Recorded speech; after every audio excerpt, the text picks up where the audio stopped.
দেখো সবাই, আমরা কি করতেছিলাম বলো তো? প্রোনাউনের ক্লাসটা করতেছিলাম না? তো নাউনের পরিবর্তে যে ওয়ার্ডগুলো বসে তাকেই বলে প্রোনাউন, ঠিক তো? আমরা গতদিন একটা টেবিল পড়েছিলাম, কোনগুলো সাবজেক্টিভ প্রোনাউন, কোনগুলো অবজেক্টিভ প্রোনাউন, কোনগুলো পজিটিভ ডিটারমিনার বা পজিটিভ অ্যাডজেক্টিভ পড়েছিলাম। সবাই একটু দেখো, শোনো। আমি গতদিন সাবজেক্টিভ প্রোনাউনে বলেছিলাম I, we, you, they, he, she, it, one, who. এগুলো কি প্রোনাউন? এগুলো কি প্রোনাউন? সাবজেক্টিভ প্রোনাউন না? I, we, you, they, he, she, it, one, who. এগুলো সব কি প্রোনাউন? Subjective pronoun. ওকে, আচ্ছা পজিটিভ প্রোনাউন কোনগুলো? পজিটিভ ডিটারমিনার কোনগুলো? My, his, her, its, your, our, their, ঠিক তো? আচ্ছা, আজকে আমরা সাবজেক্টিভ প্রোনাউনটা রিভিশন দিয়ে তারপরে অবজেক্টিভ প্রোনাউনে যাব। ওকে, দেখো সাবজেক্টিভ প্রোনাউনের আমি 3টা নিয়ম বলে দিব। সাবজেক্টিভ প্রোনাউন সবাই দেখো, সাবজেক্টিভ প্রোনাউনের নিয়ম হচ্ছে 3টা, অর্থাৎ 3টা জায়গায় আমরা সাবজেক্টিভ প্রোনাউন ব্যবহার করতে পারবো। নাম্বার 1, খেয়াল করে দেখো, ফাইনাইট ভার্বের পূর্বে, ফাইনাইট ভার্বের পূর্বে কি বসে? সাবজেক্টিভ প্রোনাউন বসে, সাবজেক্টিভ প্রোনাউন বসে। 2 নাম্বার, বি ভার্বের পরে, বি ভার্বের পরে be verb plus subjective pronoun বসে। বি ভার্বের পরে কি বসে? সাবজেক্টিভ প্রোনাউন বসে, সাবজেক্টিভ প্রোনাউন বসে। তাহলে ফাইনাইট ভার্বের পূর্বে সাবজেক্টিভ প্রোনাউন বসে, বি ভার্বের পরেও সাবজেক্টিভ প্রোনাউন বসে। আরেকটা নিয়ম আছে, অ্যাজ এবং দেন, অ্যাজ অথবা দেন, এদের পরে সাধারণত সাবজেক্টিভ প্রোনাউন বসে, সাবজেক্টিভ প্রোনাউন বসে। কালকে সময়ের অভাবে এটা করে দিতে পারেনি, আজকে দেখে নাও। তাহলে এখানে দেখতে পাচ্ছি সাবজেক্টিভ প্রোনাউনের অবস্থান 3 জায়গায় বা 3 উপায়ে সাবজেক্টিভ প্রোনাউন আমরা ব্যবহার করতে পারি। নাম্বার 1 হচ্ছে ফাইনাইট ভার্বের পূর্বে, নাম্বার 2 বি ভার্বের পরে, নাম্বার 3 অ্যাজ অথবা দেনের পরে। এখানে ফাইনাইট ভার্ব বলতে আমরা কি বোঝাচ্ছি বলো? V1 অথবা V2। আর বি ভার্ব কোনগুলো বলো তো? বি ভার্ব কোনগুলো? Am, is, are, was, were, তারপরে কি আছে? বি, বিং, আরেকটা কি? বিন। টোটাল কয়টি হলো? 8টি। তার মানে বি ভার্ব হচ্ছে 8টি। বি ভার্ব কয়টি? 8টি। তাহলে আমরা দেখতে পেলাম বি ভার্বের পরে সাধারণত কি বসে? সাবজেক্টিভ প্রোনাউন বসে। আমি উদাহরণ দিয়েছিলাম এভাবে, দেখো, this is he, this is he, this is he speaking, এরকম একটা উদাহরণ দিয়েছিলাম, দিয়েছিলাম। তাহলে এখানে বি ভার্ব হচ্ছে ইজ, বি ভার্বের পরে কি বসলো? সাবজেক্টিভ প্রোনাউন বসলো না? যেখানে বি ভার্ব তারপরে যদি কোনো প্রোনাউন চায় আমরা কি করে দিব? সাবজেক্টিভ প্রোনাউন করে দিব, ঠিক আছে? এখানে কিন্তু ইজও একটা ফাইনাইট ভার্ব, ইজও একটা কি ভার্ব? Finite verb. তবে এখানে বলা হচ্ছে ফাইনাইট ভার্বের পূর্বে সাবজেক্টিভ প্রোনাউন বসে। আর এখানে দেখা যাচ্ছে বি ভার্বের পরে সাবজেক্টিভ প্রোনাউন। এখন বলতে পারছি ভাই বি ভার্বের পরে আমরা হিম নিতে পারবো না? হিম নেওয়া যাবে না? হ্যাঁ ভাই নেওয়া যাবে। স্পিকিং ইংলিশ বা ইনফর্মাল ইংলিশে আমরা অবজেক্টিভ প্রোনাউন ইউজ করতে পারবো।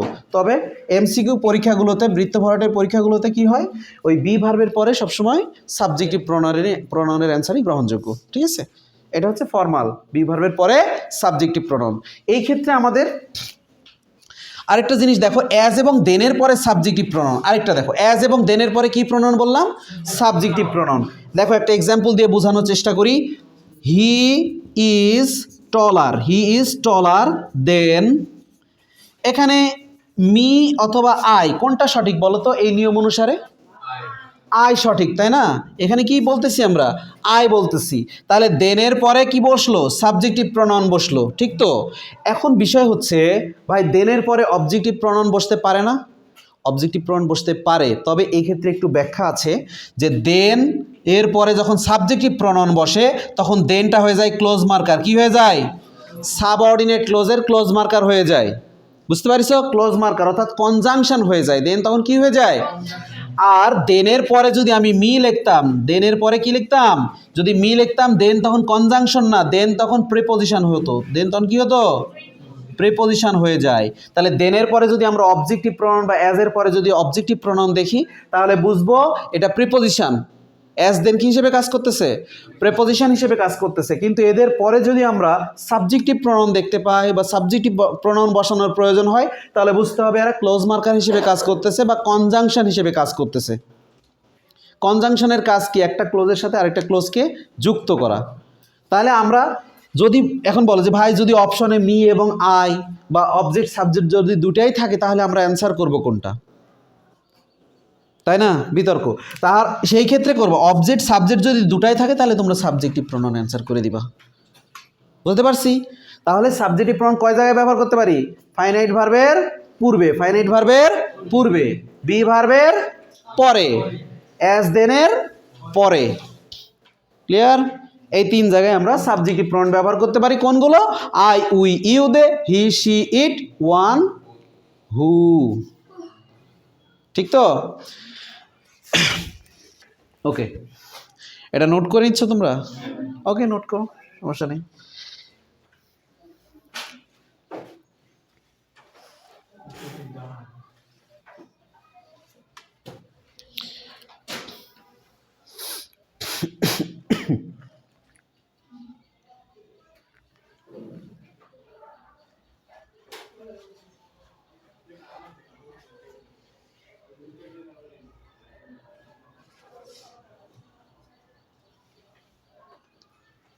হয়েছে?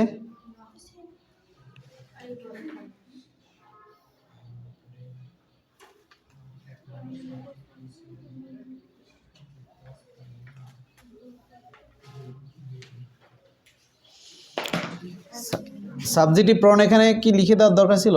আই, উই, ইউ, দে, তারপর আছে হি, তারপর আছে শি, তারপর আছে ইট, ইট, তারপর আছে ওয়ান, নেক্সট হু।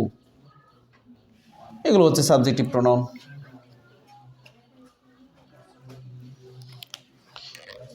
মিশিয়ে দিব? ওকে, না মিশালে তো নেক্সট টপিক ধরতে পারবো না। তোমাদের বইতে আছে ভাই, এগুলো সবই আছে, এত এত লেখার দরকার নেই তো, এগুলো সবই আছে। আর যারা বই পাওনি, সরি, যারা বই পাওনি, আমি ইনশাল্লাহ নেক্সট ক্লাসে দেওয়ার চেষ্টা করবো। অর্ডার দিয়েছি না, ওই যে ওরা নতুন আসছে, ওরা পায় নাই তো।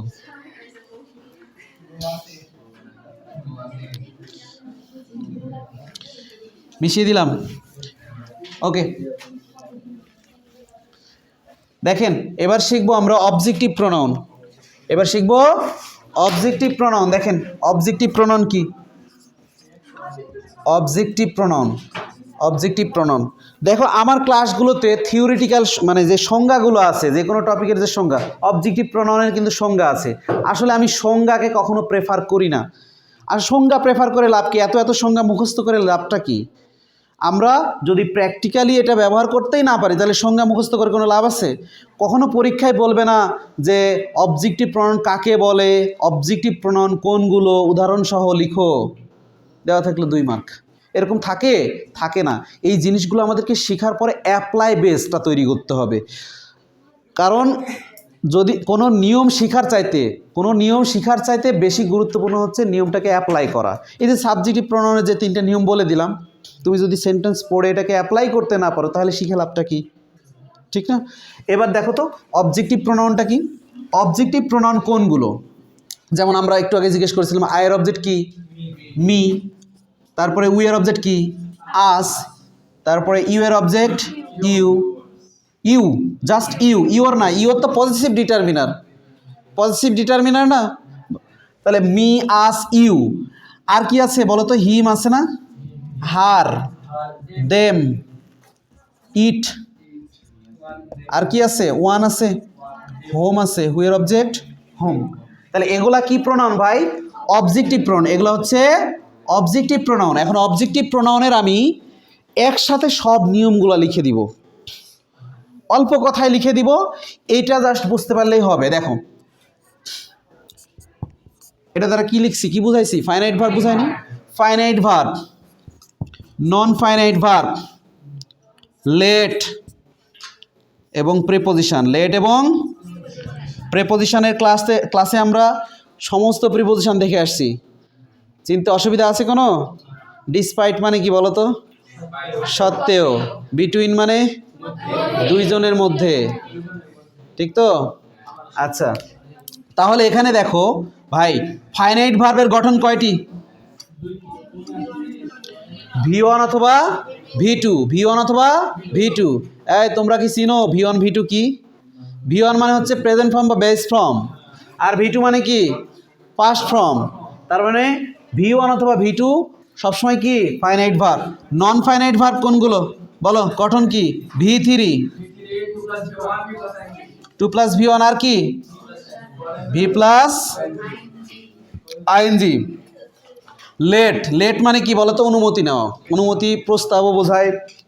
তো লেট নিজে একটা ভার্ব, লেটের V2 V3 একই, লেট। তো লেট, তারপরে এখানে কি দেওয়া আছে? প্রেপোজিশন। তো প্রেপোজিশনের পরে অবজেক্টিভ প্রনাউন বসে। এই যে কয়টা নিয়ম লিখে দিলাম না, এদের পরে কি বসে জানো? এদের পরে বসে অবজেক্টিভ প্রনাউন। কি বসে? অবজেক্টিভ প্রনাউন বসে, অবজেক্ট প্রনাউন বসে। ওকে, অবজেক্ট আমি একদম ক্লিয়ারলি লিখে দিই, অবজেক্টিভ প্রনাউন বসে, এদের পরে বসে অবজেক্টিভ প্রনাউন। তাহলে দেখো এখানে আমি কয়টা নিয়ম লিখে দিছি? দেখো 1 2 3 4, 4টা নিয়ম লিখে দিছি। তাহলে ফাইনাইট ভার্বের পরে কি বসে বলো তো? Objective pronoun. নন ফাইনাইট ভার্বের পরে লেটের পরে প্রিপজিশনের পরে অবজেক্টিভ প্রনাউন। দেখো এবার আমরা এক্সাম্পলে যাওয়ার চেষ্টা করি। খেয়াল করে দেখো, এক্সাম্পল দেব। এখানে উপরে এক্সাম্পল লিখলাম। দেখো 1 number, he invited me yesterday. সে আমাকে গতকাল কি করেছিল? দাওয়াত দিয়েছিল, আমন্ত্রণ জানিয়েছিল। তো এখানে ইনভাইটেডটা ভার্বের কোন ফর্মে আছে বলো তো? V2 ফর্মে আছে, তাই তো? V2 ফর্মে। কি দেখে বুঝলা? ইনভাইটেড V2 হচ্ছে ইনভাইটেড, ডি যুক্ত হয়ে গেছে, তাই তো? তাহলে ফাইনাইট ভার্বের পরে এই যে মি বসেনি, এখানে কেন অবজেক্টিভ হলো? আমরা জানি যে ফাইনাইট ভার্বের পরে বসে অবজেক্টিভ প্রনাউন, বা V1 বা V2 পরে বসে অবজেক্টিভ প্রনাউন। বুঝতে পেরেছো? তাহলে ফাইনাইট ভার্বের পরে বসে অবজেক্টিভ প্রনাউন। আর সাবজেক্টিভ প্রনাউনে কি পড়েছিলাম? ফাইনাইট ভার্বের পূর্বে বসে সাবজেক্টিভ প্রনাউন। এখন এটাকে যতই আমরা V1 V2 বলতেছি, এটা কিন্তু এতটা সহজ টার্ম না। V1 V2 V3 তোমার যদি মাথায় না থাকে তাহলে তো আর হবে না। এই নিয়ম শিখে কোনো লাভ আছে? লাভ নেই। এই জন্যই বারবার বলি যে ওই যে বইয়ের শুরুতে যে উদাহরণগুলো দেওয়া আছে, রেগুলার ইরেগুলার ভার্ব, এগুলো বারবার পড়তে হবে। বুঝতে পারছি? তাহলে 1 নাম্বার গেল। এবার 2 নাম্বার এক্সাম্পল দেখি। নন ফাইনাইট ভার্বের পরে কি বসে ভাই? Objective pronoun. এখন নন ফাইনাইট ভার্বের গঠন তো 3টি, V3, 2 plus V1, V plus ING. এখন 3টির মধ্যে যে কোনো একটি থাকতে পারে, তারপরে বসবে অবজেক্টিভ প্রনাউন। দেখো তো বুঝতে পারো কিনা? টু, আমি এটা আগেও লিখেছিলাম, to know him is very difficult, ঠিক আছে? Difficult. To know him is very difficult, তাকে চিনা খুব কঠিন। এখানে খেয়াল করে দেখো 2 প্লাস V1, দেখো তো এখানে 2 প্লাস V1 নেই। তার মানে এটা কি ভার্ব? নন ফাইনাইট ভার্ব কি না? তার নন ফাইনাইট ভার্বের পরে যে প্রোনাউনটা বসলো, এটা কি প্রোনাউন? Objective pronoun. তার মানে নন ফাইনাইট ভার্বের পরে প্রোনাউন বসলে সেটা সাধারণত কি হয়? অবজেক্টিভ প্রোনাউন হয়। আচ্ছা, এখানে অনেকে বলতে পারো যে ভাই যে এখানে তো ফাইনাইট ভার্বও দেখা যাচ্ছে। তো ফাইনাইট ভার্বের পূর্বে একটু আগে যে বললেন সাবজেক্টিভ প্রোনাউন বসে, তাহলে এখানে কেন অবজেক্টিভ? প্যাস আছে না নাই? তাহলে ফাইনাইট ভার্বের পূর্বে তো অবজেক্টিভ প্রনাউন বসাতে হয়। এবার তোমাদেরকে সাবজেক্টের আলোচনা একটু নিয়ে যেতে হবে। সাবজেক্ট হিসেবে কয়টা আইটেম বসে বলো তো? কয়টি? 6টি। সাবজেক্ট হিসেবে 6টি। কি কি? Noun, pronoun, noun phrase, noun clause, জিরান্ড, infinitive. এই বাক্যে ইজ যদি ফাইনাইট ভার্ব হয়, ইজের সাবজেক্ট হচ্ছে ইনফিনিটিভ। ইজের সাবজেক্ট কি? ইনফিনিটিভ। চেনার উপায় কি বলো তো? 2 প্লাস V1 মানে কি? ইনফিনিটিভ না? আর V প্লাস আইএনজি যদি নাউনের মতন কাজ করে তাকে আমরা সাধারণত জিরান্ড বলি। কি বলি? তো এখানে 2 প্লাস V1, এই ইজের সাবজেক্ট হচ্ছে 2 প্লাস V1, অর্থাৎ ইনফিনিটিভ। হিম তো সাবজেক্ট না। আমি বলেছি ফাইনাইট ভার্বের পূর্বে সাবজেক্ট হিসেবে, ফাইনাইট ভার্বের সাবজেক্ট হিসেবে বসে সাবজেক্টিভ প্রনাউন। এখানে কিন্তু হিম এই ফাইনাইট ভার্বের সাবজেক্ট নয়। সাবজেক্টের একটা অংশ বলতে পারি, কিন্তু সাবজেক্ট নয়। এই ফাইনাইট ভার্বের সাবজেক্ট হচ্ছে কি? টু নো অর্থাৎ ইনফিনিটিভ। তার মানে আমরা এখানে কি দেখতে পাচ্ছি, নন ফাইনাইট ভার্বের পরে যদি কোনো প্রোনাউন বসে তাহলে সেটা কি হচ্ছে, অবজেক্টিভ প্রোনাউন। এখানে হিমটা বসছে টু নো এর অবজেক্ট হিসেবে। ইজের সাবজেক্ট হচ্ছে টু নো, আর টু নো এর অবজেক্ট হচ্ছে হিম। ব্যাপারটা বোঝা গেছে না? এখানে তো এটা বলতেই পারে যে ভাই ফাইনাইট ভার্বের পূর্বে আপনি বললেন সাবজেক্টিভ প্রোনাউন বসে, তাহলে এখানে কেন হি হচ্ছে না? টু নো এর কারণে হচ্ছে না। আসলে তো এটা তো ইজের সাবজেক্ট হিসেবে বসেনি, এটা বসছে কার সাবজেক্ট হিসেবে? এখানে টু নো এর ইজের সাবজেক্ট হচ্ছে টু নো, অর্থাৎ যে কোনো ভার্বের পূর্বে যদি 2+2 থাকে অর্থাৎ 2+V1 হিসেবে থাকে সেটা নন ফাইনাইট হয়। আর আমরা এখানে স্পষ্ট বলতেছি নন ফাইনাইট ভার্বের পরে বসে অবজেক্টিভ প্রোনাউন। বুঝতে পারছো? এই যে শর্টকাট যে টেকনিকটা লিখে দিলাম, এটা দেখতে সুন্দর লাগলো না? ভালো লাগলো না যে এটার পরে অবজেক্টিভ প্রোনাউন? বাহ, খুব ভালো। তো কিন্তু অ্যাপ্লাই বেজে যে প্যাঁচ লাগতেছে, অবশ্যই প্যাঁচ লাগতেছে। ওকে, এরপরে আসি আমরা লেট দ্বারা। ঠিক আছে, লেট এটা খুবই ইজি। দেখো, লেট মানে অনুমতি দেওয়া বা প্রস্তাব দেওয়া বোঝায়। যেমন দেখো, let us go out for a walk. Let us go out for a walk. তাহলে চলো একটু হেঁটে আসা যাক। এটার বাংলা কি? চলো একটু হেঁটে আসা যাক। তাহলে লেটের পরে যে প্রোনাউনটা বসছে এটা কি? অবজেক্টিভ প্রোনাউন না? যদিও এটা পজিটিভ ভার্ব হিসেবে কাজ করতেছে, আমি পজিটিভের চ্যাপ্টারে এটাকে ডিটেলস বোঝাবো। আজকে শুধু দেখো লেটের পরে যে প্রোনাউনটা আছে সেটা কি প্রোনাউন বলো তো? Objective pronoun, right? Objective pronoun. তাহলে লেটের পরে সাধারণত কোন প্রোনাউন বসে? অবজেক্টিভ প্রোনাউন বসে। ফাইনাইট ভার্বের পরে অবজেক্টিভ প্রোনাউন বসে। নন ফাইনাইট ভার্বের পরে অবজেক্টিভ প্রোনাউন বসে। প্রিপোজিশনের পরে অবজেক্টিভ প্রোনাউন বসে। তাহলে এখানে let us go out for a walk. আরেকটা উদাহরণ লিখতেছি, দেখো, let him do the work. Let him do the work, তাকে কাজটি করতে দাও। তাহলে এখানে হিমটা কেন বসলো? লেটের পরে আছে তাই, লেটের অবজেক্ট তাই। তাহলে লেটের পরে অবজেক্টিভ প্রোনাউন বসে। যদি বলি লেট মি ফিনিশ, আমাকে শেষ করতে দাও, তাহলে এখানে কি আছে? ফিনিশ। তো এখানে মিটা কি হলো? অবজেক্টিভ হলো না? তাহলে লেটের পরে অবজেক্টিভ প্রোনাউন বসে। ওকে, লেটের পরে বসে অবজেক্টিভ। তাহলে ফাইনাইট, নন ফাইনাইট এবং লেট গেল। এবার আসি প্রিপোজিশন দিয়ে। দেখো তো বুঝো কি না? দেখো, প্রিপোজিশন তোমরা মোটামুটি প্রিপোজিশন চিনো। ছোট্ট একটা বাক্য লিখবো, দেখো, লিসেন টু মি, আমার কথা শুনো। লিসেন টু মি বলে না অনেক সময়? লিসেন টু মি, আমার কথা শুনো। তাহলে লিসেনের পরে টু, এটা কি প্রিপোজিশন না? অবশ্যই প্রিপোজিশন। তাহলে প্রিপোজিশনের পরে এখানে কোন প্রোনাউন বসে গেছে? অবজেক্টিভ প্রোনাউন বসে যায়নি? তাহলে প্রিপোজিশনের পরে কি বসে? অবজেক্টিভ প্রোনাউন বসে। যেমন দেখো, আই হ্যাভ টেকেন এ বুক। আমি একটি বই নিয়েছি। ফ্রম হিম, তার কাছ থেকে বা তার কাছ থেকে একটা বই। তাহলে ফ্রমের পরে হিম, অবজেক্টিভ প্রোনাউন না? তাহলে প্রিপোজিশনের পরে লাগবে কি? Objective pronoun. এখন যদি কেউ বলে ভাই প্রিপোজিশন তো চিনি না, ওকে কি করা উচিত? শিখে নেওয়া উচিত।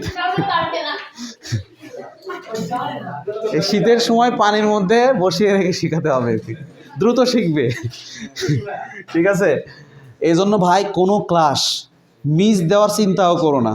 একটা ক্লাস মিস দিলে পরের ক্লাসে ওইটা লাইন খুঁজে পাবে না। আমি প্রতিটা লেকচার খুবই ধারাবাহিকভাবে নেওয়ার চেষ্টা করি, একটার সাথে আরেকটা রিলেটেড। কারণ গ্রামার তো এমনিতে একটা বিশৃঙ্খল টার্ম। আমি নিজেও গ্রামার পছন্দ করি না, কিন্তু এই বিশৃঙ্খল টার্মগুলোকে যদি আমরা সুশৃঙ্খলভাবে না করি তাহলে কি হয়ে যাবে? ঝামেলা হয়ে যাবে না? তো তোমরা V1 V2 V3 পড়ে আসো না। তাহলে এখানে ফাইনাইট নন ফাইনাইট বলে চিল্লা লাভ আছে? শুধু শিখাই হচ্ছে, মুখস্থ করাই হচ্ছে, অ্যাপ্লাই করতে পারছো না। ওকে, তাহলে আমরা দেখতে পেলাম ফাইনাইট ভার্বের পরে, নন ফাইনাইট ভার্বের পরে লেট এবং প্রিপোজিশন, এদের পরে বসে অবজেক্টিভ প্রোনাউন। আরেকবার বলো, finite verb, non finite verb, let এবং প্রিপোজিশন, এদের পরে বসে objective pronoun. Finite, non finite, let, preposition, এদের পরে বসে objective pronoun. V1 V2 V3 to plus V one V plus ING, এদের পরে অবজেক্টিভ প্রোনাউন, লেট প্রিপোজিশনের পরে অবজেক্টিভ প্রোনাউন।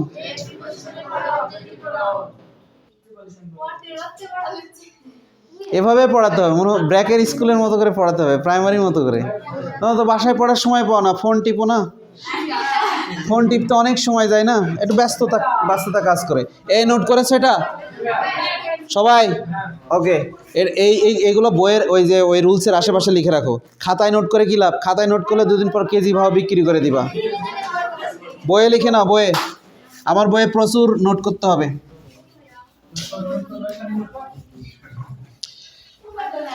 এবার আমরা বই থেকে এগুলো প্র্যাকটিস করব। দেখো তো প্রিভিয়াস প্রশ্নগুলো এখান থেকে অ্যাপ্লাই করা যায় কিনা। আমি এখানে আরেকটা ধারাবাহিকতা শিখাবো। আমি কি প্র্যাকটিসের আগেই ধারাবাহিকতা শিখাবো? শিখায়, দেখো দেখো আমি এখানে দুইটি ধারা লিখব, 231 আর 123 ধারা, ঠিক আছে? এই 231 আর 123, এই 2 মানে সেকেন্ড পারসন, 3 মানে কি, আর 1 মানে, এই যে 231 লিখি নাই, এটা 1 মানে হচ্ছে আই, আর 2 মানে কি, ইউ। 2 মানে 2, এবং 3 মানে হচ্ছে হি, শি, অথবা তোমার হি, শি অথবা কোনো ব্যক্তির নাম,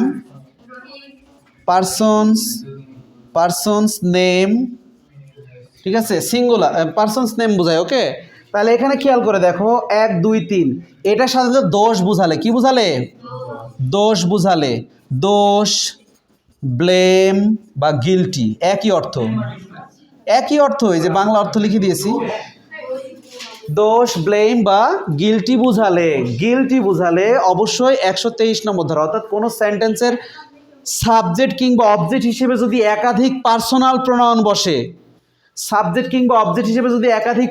প্রোনাউন বসে, তাহলে দোষ, ব্লেম বা গিলটি বুঝালে প্রথমে বসবে ফার্স্ট পারসন, তারপরে বসবে সেকেন্ড পারসন, অ্যান্ড থার্ডলি বসবে কি, থার্ড পারসন। আর দোষ না বুঝালে, ভালো অর্থ যদি বসে, তাহলে প্রথমে বসবে সেকেন্ড, তারপরে বসবে থার্ড, তারপরে বসবে ফার্স্ট। যেমন দেখো, ঢাকা যাওয়া কি কোনো দোষ বোঝায়? যদি বলি যে you, Rahim and I, you, Rohim and I are going to Dhaka. তাহলে এখানে কি বলছে? আমি, রহিম, তুমি আমি এবং রহিম কি করতেছি? ঢাকায় যাইতেছি। এখানে কি কোনো, এই সেন্টেন্সে কি কোনো দোষ বোঝাচ্ছে ভাই? দোষ বোঝাচ্ছে না। আর যদি দোষ, ব্লেম বা গিলটি এগুলো না বোঝায়, তাহলে আমাদেরকে প্রথমে কি করতে হবে? সেকেন্ড পারসন, তারপরে থার্ড, তারপরে ফার্স্ট। এই ক্ষেত্রে ভার্বটা প্লুরাল করতে হবে। ভার্বটা কি করতে হবে? প্লুরাল করতে হবে। ভার্বটা করতে হবে প্লুরাল, কারণ সাবজেক্ট তো একাধিক। সাবজেক্ট যদি প্লুরাল হয়, ভার্ব হয়ে যায় প্লুরাল। এখানে গেল সাবজেক্ট। এবার দেখো আরেকটা লিখি। এখানে 231কে একটু শর্টকাট করে দেওয়ার চেষ্টা করি। সবসময় যে 3টা পার্সনই ধারাবাহিকভাবে বসবে, এটা ঠিক না। দেখো 231 নম্বর ধারা লিখছি, এখানে যদি থার্ড পার্সন মিসিং থাকে, তাহলে দেখো 21 নম্বর ধারা বসে যায়, 2 আর 1 বসে যাবে, ঠিক আছে? এরপরে থার্ড পার্সনের পরে দেখো, এখানে যদি 1 মিসিং থাকে, 1, তাহলে কি বাকি থাকবে কি, 23। আবার যদি 2 মিসিং থাকে, অর্থাৎ সেকেন্ড পার্সন যদি মিসিং থাকে, তাহলে কি হবে? 31 হবে না? তাহলে 21, 23, 31, 231। তো এই রিলেটেড একটা এক্সাম্পল করে দেখাই, খেয়াল করো। এখানে হি নোজ, কোনটা দিয়ে করবো বলো? 3টা দেওয়া আছে, 4টা দেওয়া আছে, কোনটা দিয়ে করবো? উপরে প্রথমটা করব, ঠিক আছে? হি নোজ ইউ অ্যান্ড, এই জায়গাতে খেয়াল করো, আমি যদি আই দিই, এই যে প্যাস, দেখো যে বলে দিলাম না, ফাইনাইট ভার্বের পরে কি বসে? ফাইনাইট ভার্বের পরে কি বসে বলো তো? সাবজেক্টিভ না অবজেক্টিভ? অবজেক্টিভ প্রোনাউন বসে। ফাইনাইট ভার্বের পরে, লেটের পরে, প্রিপোজিশনের পরে, নন ফাইনাইট ভার্বের পরে বসে অবজেক্টিভ প্রোনাউন। তাহলে ভাই এখানে নোজটা কি ভার্ব? ফাইনাইট ভার্ব, অবশ্যই ফাইনাইট ভার্ব। তাহলে ফাইনাইট ভার্বের পরে ইউ বললা, ইউ তো অবজেক্টিভ প্রোনাউন এখানে। তাহলে আই হবে না মি হবে? এখানে কি হবে? আই হবে না, হবে কি? মি হবে। তাহলে he knows you and me. আর ফাইনাইট ভার্বকে অবহেলা করবা? অনেক সময় ছোট বাচ্চারা কোনো অপরাধ করলে, মানে নিষেধ করার পরে কোনো অপরাধ করলে বাবা মা কি করে, একটা করে মারে আর লাঠি ঝুঁকায় আর বলে এ আর করবি, কান ধর কান ধর। এখনো করে, আগেও করতো, এখন আমাদের সময় করতো। আমরা এই যে সামনে এপ্রিল মাস আসতেছে, হ্যাঁ, এখন কিন্তু ওই দেখবা ছোট ছোট বাচ্চারা পুকুরে নামলে আর ওঠার খবর নাই, গোসল করতেছে। তো অনেক সময় বিরক্ত হয়ে বাবা মা কি করে, মার পাশায় বাড়ি দেয় আর বলে আর করবি আর করবি। তো ভাই ফাইনাইট ভার্ব ছাড়া, নন ফাইনাইট ভার্ব চেনা ছাড়া কোনো উপায় নেই। একটা সেন্টেন্সকে একদম ভালোভাবে বুঝতে হলে তোমাদেরকে ফাইনাইট ভার্ব সম্পর্কে জানতে হবে। এই কি হয়েছে, এত হাসাহাসি বেশি? তাহলে এখানে মি হবে কেন বুঝতে পারলা? ফাইনাইট ভার্বের পরে কি লাগে? অবজেক্টিভ প্রোনাউন লাগে। ক্লিয়ার? আচ্ছা, তাহলে এখানে কত নম্বর ধারা বসলো? কত নম্বর ধারা? 23 নম্বর ধারা বসলো না? 23 নম্বর ধারা। আচ্ছা, এবার আসি 123-এ। 123-কে একটু এরকম করে সাজিয়ে দেখা যাক। দেখো 123-কে সাজালে কি হয়? 12। আচ্ছা, এগুলো মিশিয়ে দিলাম, ঠিক আছে। আচ্ছা, এটা গেল একটা, এটা মিশিয়ে দিলাম। দেখো 12 প্রথমে কি আসবে? তারপরে কত? 13 আসবে। 12, 13, তারপরে কি আসবে? 23 এবং 123। তবে এখানে একটা বিষয় মনে রাখো, দেখো আমি এখানে একটা অ্যান্ড দিছি না, তো 3টা যদি বসে তাহলে থার্ডের আগে এখানে যা হবে অ্যান্ড। তবে 2টার ক্ষেত্রে কি হবে? 1 and 2, মানে first person and second person, first person and third person, second person and third person. ব্যাপারটা বুঝো নাই? এখানে যদি আমি 1, 2-কে স্বাভাবিকভাবে তাহলে আই, যদি সাবজেক্ট পজিশন তাহলে আই অ্যান্ড ইউ হতো না, বা আই অ্যান্ড হি হতো না, আই অ্যান্ড হি হতো না, অথবা ইউ অ্যান্ড হি হতো না, ইউ অ্যান্ড হি হতো, যদি সাবজেক্ট পজিশনে থাকতো। আর যদি অবজেক্ট করতাম তাহলে কি হতো? মি অ্যান্ড কি হতো? ইউ হতো। ব্যাপারটা বুঝো নাই? তাহলে এখানে 123 নম্বর ধারা কি বুঝাবে? দোষ, ব্লেম বা গিলটি বুঝাবে। যেমন একটা এক্সাম্পল দিই, ওটার এক্সাম্পল যেহেতু দিলাম এটাও দিয়ে বুঝাই। দেখো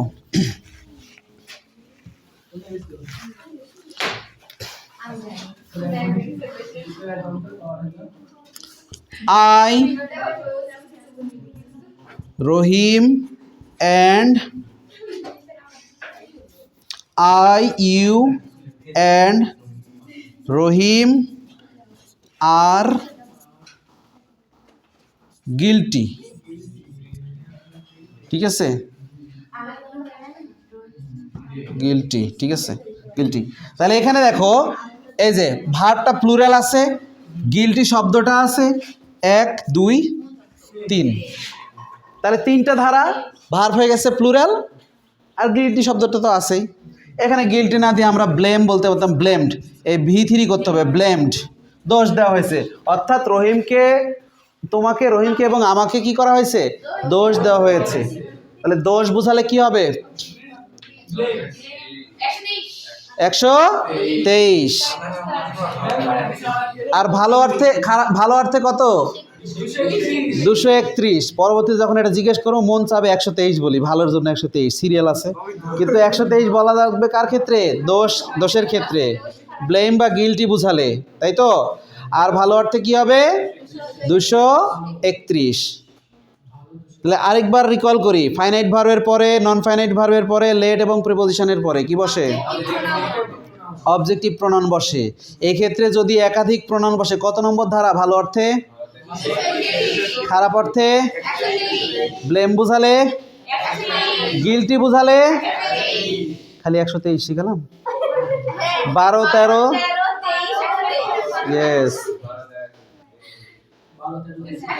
এখানে তো এটা বলার সুযোগ নাই যে ভাই 123টাই ভালো লাগতেছে, শুধু এটাই বলি, কিন্তু প্রশ্নে কি দিবে এটা তো আমরা জানি না, তাই না?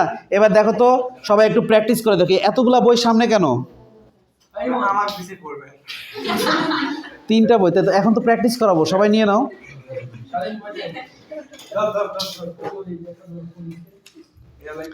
ওকে, দেখেন প্র্যাকটিস। সবাই অবজেক্টিভ প্রোনাউনে চলে যান। এই কত নাম্বার পেজ এটা? 54। সাবজেক্টিভ তো গতদিন করিয়েছি ভাই। কদিন সাবজেক্টিভ করায়নি? ক্লাস দেখে নিও। হ্যাঁ, সবাই অবজেক্টিভ 36 নাম্বার এক্সাম্পল খেয়াল করো। He always helps my wife and me দেয়া আছে। এই বাক্যের ফাইনাইট ভার্ব কোনটি? এই বাক্যের ফাইনাইট ভার্ব কোনটি? দেখো সবাই 36। He always helps me, helps my wife and I দেয়া আছে। হেল্পস ফাইনাইট ভার্ব, তো ফাইনাইট ভার্বের পরে কি লাগবে? অবজেক্টিভ প্রনাউন লাগবে। তো মাই ওয়াইফের তো প্রনাউন নাই, তাই না? এখানে মাই ওয়াইফ যা আছে তাই, কিন্তু আইকে আমরা মি করব, আইকে মি করে দেব।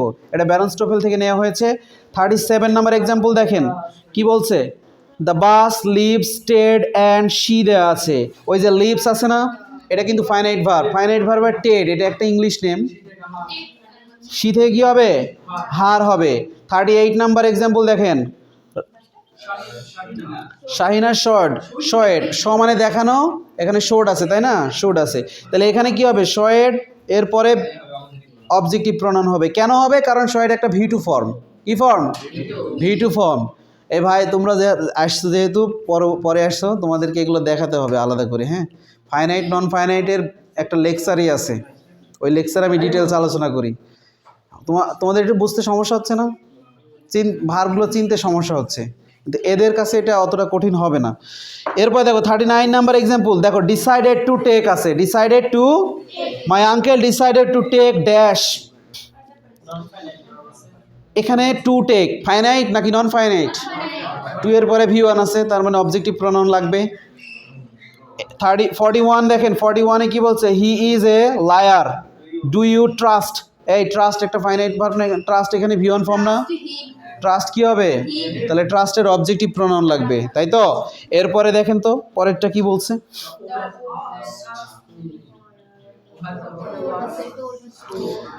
The woman asked me when. Trust মানে বিশ্বাস করা, তো ট্রাস্ট একটা ভার্ব না, তো ভার্বের পরে অবজেক্টিভ প্রনাউন দিতে হবে না? তাহলে কি হবে? হিম হবে, অ্যান্সার হবে হিম। এরপর 42, the women asked me where the hotel was, so I told. দেখো টোল্ডের পরে কি লাগবে? অবজেক্টিভ প্রনাউন লাগবে। বই আছে তোমাদের কাছে?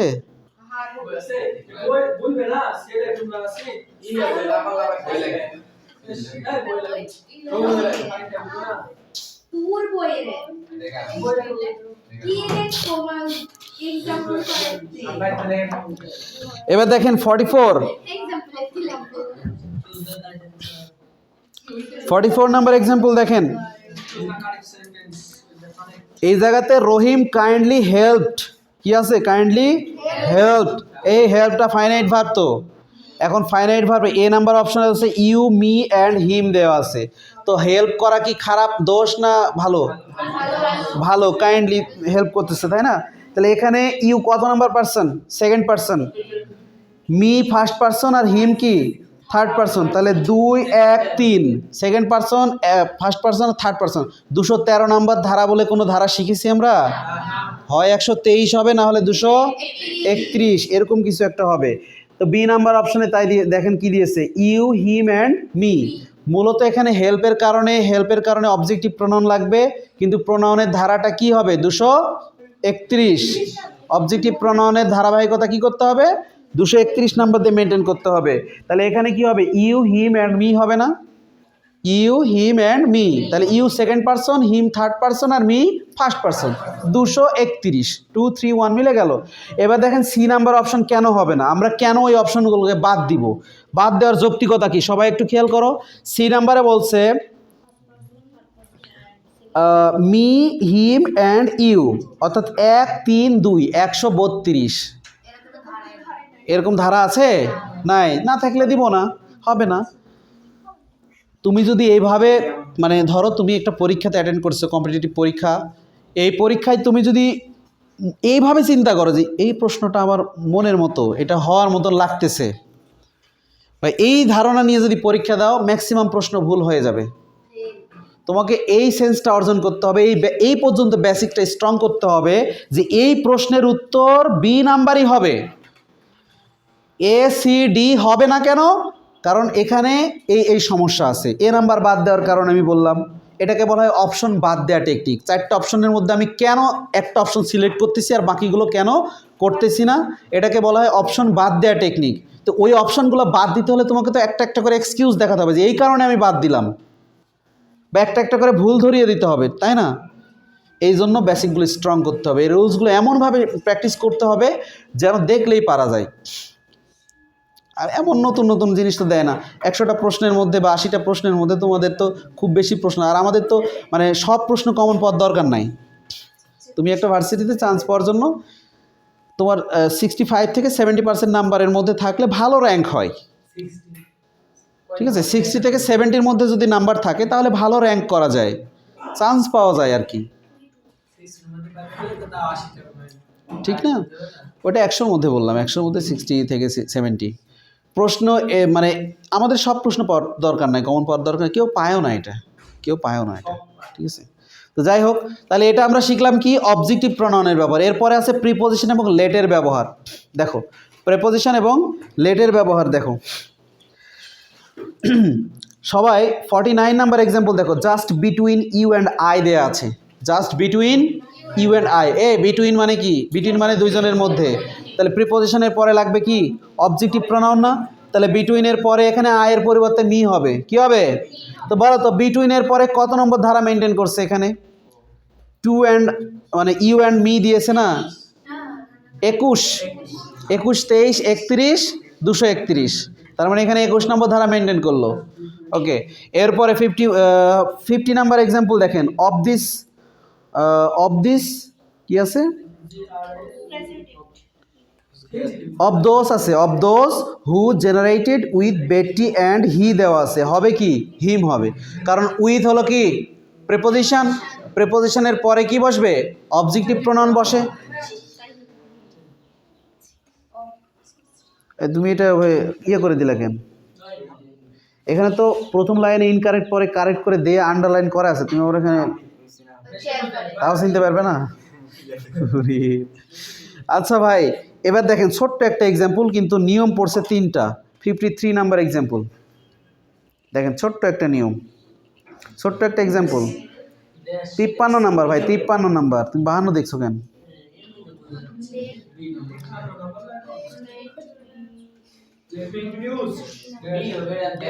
এই লেটের পরে কি বসে? ইন্ট্রোডিউস, এখানে ভার্বের পরে কি হবে? Objective pronoun. টু প্রিপোজিশন, প্রিপোজিশনের পরে অবজেক্টিভ প্রোনাউন। কুমিল্লা বিশ্ববিদ্যালয় না, এটা কি ল ইউনিটে আসছে 15-16-তে, তাই তো? তাহলে ছোট্ট একটা এক্সাম্পল না, কিন্তু 3 জায়গায় গ্যাপ, 3টাতে 3টা নিয়ম অ্যাপ্লাই করেছে। এই প্রশ্নটা পড়াতে ভালো লাগে, মানে ছোট্ট একটা প্রশ্ন বাট অনেকগুলো রুলস পড়ে গেছে, ঠিক আছে? হ্যাঁ, এবার আমরা ইনফিনিটিভ দিয়ে একটু দেখবো। 64 নাম্বার এক্সাম্পল দেখো, 64 সেলিম ট্রাইড, দেখো সিয়াম ট্রাই টু ফলো হিম, এই যে to follow non finite verb কি না? এরপরে কি হলো? অবজেক্টিভ প্রোনাউন হলো। এরপরের এক্সাম্পলে কি আছে? To help him, to help একটা নন ফাইনাইট ভার্ব, এরপরে বসলো অবজেক্টিভ প্রোনাউন। তাহলে আজকের ক্লাসের আলোচ্য বিষয় ছিল সাবজেক্টিভ প্রোনাউন এবং অবজেক্টিভ প্রোনাউন। আমি বলি, তোমরা একটু শোনো। ফাইনাইট ভার্বের সাবজেক্ট হিসেবে কি বসে? সাবজেক্টিভ প্রোনাউন বসে। ফাইনাইট ভার্ব কোনগুলো? V1, V2, এদের পূর্বে এদের সাবজেক্ট হিসেবে বসে সাবজেক্টিভ প্রোনাউন। বি ভার্বের পরে সাবজেক্টিভ প্রোনাউন বসে, অ্যাজ দেনের পরে সাবজেক্টিভ প্রোনাউন। তাহলে ফাইনাইট ভার্বের পূর্বে, বি ভার্বের পরে, অ্যাজ দেনের পরে কি বসে? সাবজেক্টিভ প্রোনাউন বসে। এবার আসি অবজেক্টিভ প্রোনাউনের নিয়মে। ফাইনাইট, নন ফাইনাইট, লেট এবং প্রিপোজিশনের পরে বসে অবজেক্টিভ প্রোনাউন। এক্ষেত্রে ফাইনাইট ভার্ব, নন ফাইনাইট ভার্বকে আমরা এভাবে বলতে পারি V1, V2, V3, 2 + V1, V + ing, এদের পরে বসে অবজেক্টিভ, লেটের পরে অবজেক্টিভ, প্রিপোজিশনের পরেও অবজেক্টিভ। ভালো অর্থে একাধিক পার্সোনাল প্রোনাউন বসলে ভালো অর্থে 231 নম্বর ধারা, আর দোষ, ব্লেম বা গিলটি বুঝালে 123। তবে লাস্টের আগে অ্যান্ড বসাতে হবে, তাই না? অ্যান্ড বসাতে হবে। আর ভার্বটা সিঙ্গুলার হবে না প্লুরাল হবে? প্লুরাল হবে, ভার্বটা হবে প্লুরাল, এই ক্ষেত্রে ভার্ব হবে প্লুরাল। যদি এরা সাবজেক্ট হিসেবে বসে তাহলে ভার্ব প্লুরাল, আর অবজেক্ট হিসেবে বসলে তো ভার্ব সিঙ্গুলার প্লুরাল করার দরকার নেই। ওটা সাবজেক্ট অনুসারে বসবে। এই তো আজকের আলোচ্য বিষয়। আগামী দিন এটা ভালোভাবে পড়ে আসবা। এটার সাথে তোমাদের হচ্ছে V1 V2 V3 যে পড়াটা দিব ওইটা বের করো। ওকে।